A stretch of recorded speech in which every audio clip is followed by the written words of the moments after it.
الحمدللہ والصلاة والسلام علی رسول اللہ وعلی آلہ وصحبہ ومن والاه اما بعد۔ محترم بھائیوں، آج ہمارے درس کا موضوع ہے سورہ عادیات میں غور و فکر۔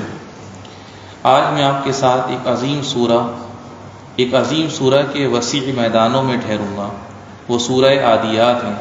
اس سورہ کریمہ میں پائے جانے والی کچھ ہدایات، فوائد اور نصیحتوں کا ذکر کروں گا۔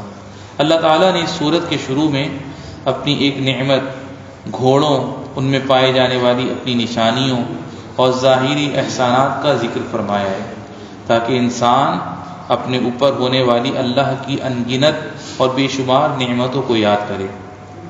اللہ تعالیٰ کا فرمان ہے وَالْعَادِيَاتِ ضَبْحًا، یعنی ہانپتے ہوئے دوڑنے والے گھوڑوں کی قسم۔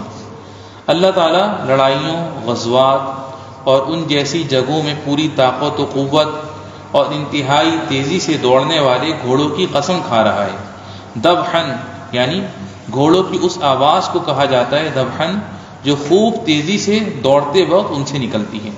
فالموریات قدحا یعنی پھر ٹاپ مار کر آگ نکالنے والوں کی قسم۔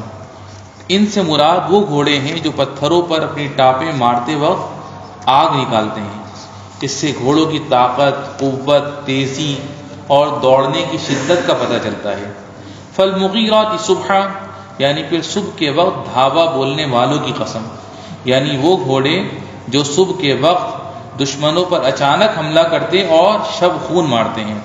فأثرن به نقعا فوسطن به جمعا، پھر وہ اس وقت گرد و غبار اڑاتے ہیں، پھر اسی کے ساتھ فوجوں کے اندر گھس جاتے ہیں، یعنی خوب تیز دوڑتے اور پوری طاقت سے آگے بڑھتے ہوئے وہ گرد اڑاتے ہیں، پھر اسی کے ساتھ وہ فوجوں کے درمیان گھس جاتے ہیں۔ ان کی قوت ہی کا یہ اثر ہوتا ہے کہ وہ دشمنوں کے لشکروں کے بیچ میں پہنچ جاتے ہیں۔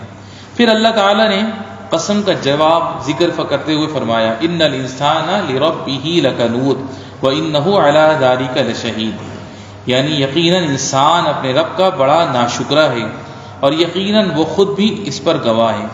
یعنی انسان اپنے اوپر ہونے والی اپنے رب کی نعمتوں کا انکار کرتا ہے، اس کے اوپر جو حقوق اللہ نے واجب کر دیے ہیں انہیں ادا نہیں کرتا اور ان میں بخالت سے کام لیتا ہے، وہ اپنے اوپر خود ہی اس کی گواہی دیتا ہے۔ اس میں انسان کی شدید مذمت اور برائی کی گئی ہے۔ جب اس کو ہدایت کی توفیق نہ ملے، کیونکہ اللہ تعالیٰ ہی ہے جو اس کی پرورش کرتا ہے، اس پر انعام اور احسان کرتا ہے، اس کو عزت دیتا ہے، پھر ان سب کے باوجود وہ اللہ کی بڑی بڑی نعمتوں کی شکر سے اعراض کرتے ہوئے اس کی نافرمانی کرتا ہے، شیطان کی پیروی کرتا ہے اور برائی کا حکم دینے والے نفس کی بات مانتا ہے۔ اس کے بعد اللہ سبحانہ نے بندوں کی مزید مذمت اور ملامت کرتے ہوئے فرمایا وَإِنَّهُ لِحُبِّ الْخَيْرِ لَشَدِيدٌ، یہ مال کی محبت میں بڑا سخت ہے۔ یہاں خیر سے مراد مال ہے، جیسا کہ اللہ تعالیٰ کا فرمان ہے وَتُحِبُّونَ الْمَالَ حُبًّا جَمًّا، یعنی اور تم مال کو جی بھر کر عزیز رکھتے ہو۔ پھر اللہ عز و جل اس غافل کو نصیحت فرما رہا ہے جو دنیا کے مٹ جانے والے ساز و سامان اور زیب و زینت پر نظریں جمائے ہوئے، یہاں تک کہ آخرت سے غافل ہو گیا ہے۔ موت، قبر، دوبارہ زندہ کیے جانے، اٹھائے جانے اور حساب کو بھول بیٹھا ہے۔ اسے یہ یاد نہیں کہ وہ اللہ عز و جل کے سامنے کھڑا ہوگا اور اللہ تعالیٰ پر اس کے اعمال پیش کیے جائیں گے، جیسا کہ اس کے بعد اللہ سبحانہ نے فرمایا افلا یعلم اذا بعثر ما فی القبور وحصل ما فی الصدور، یعنی کیا اسے وہ وقت معلوم نہیں جب قبروں میں جو کچھ ہے نکال لیا جائے گا اور سینوں کی پوشیدہ باتیں ظاہر کر دی جائیں گی۔ بندے نے دنیا میں لوگوں کی نگاہوں سے جو بھلائی یا برائی چھپائی ہوئی ہوگی وہ قیامت کے دن اللہ عز و جل کے سامنے کھلم کھلا ظاہر ہو جائے گی، جیسا کہ اللہ تعالیٰ کا فرمان ہے یوم تبلی السرائر فما له من قوت ولا ناصر، یعنی جس دن پوشیدہ بھیدوں کی جانچ پڑتال ہوگی تو اس کے پاس نہ ہوگا کچھ زور اور نہ مددگار۔ وہی اللہ سبحانہ ہے جاننے اور خبر رکھنے والا، جس پر زمین اور آسمان میں کوئی چیز پوشیدہ نہیں ہے۔ فرمایا یعلم خائنۃ الاعین وما تخفی الصدور، یعنی وہ خیانت کرنے والی آنکھوں اور دلوں کی چھپی ہوئی باتوں کو جانتا ہے۔ پھر اللہ تعالیٰ کا فرمان ہے ان ربہم بہم یومئذ لخبیر، بے شک ان کا رب اس دن ان کے حال سے پورا باخبر ہوگا۔ وہ جو کچھ کرتے اور عمل میں لاتے تھے اللہ تعالیٰ اس کو خوب جاننے والا ہے، ان کو پورا پورا بدلہ دے گا اور کسی پر ذرہ برابر ظلم نہ کرے گا۔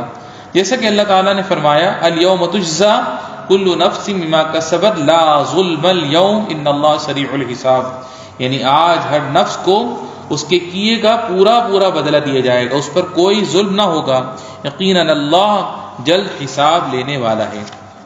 اس عظیم صورت میں بندوں پر اللہ کی رحمت کی بڑی بڑی نشانیاں بیان کی گئی ہیں۔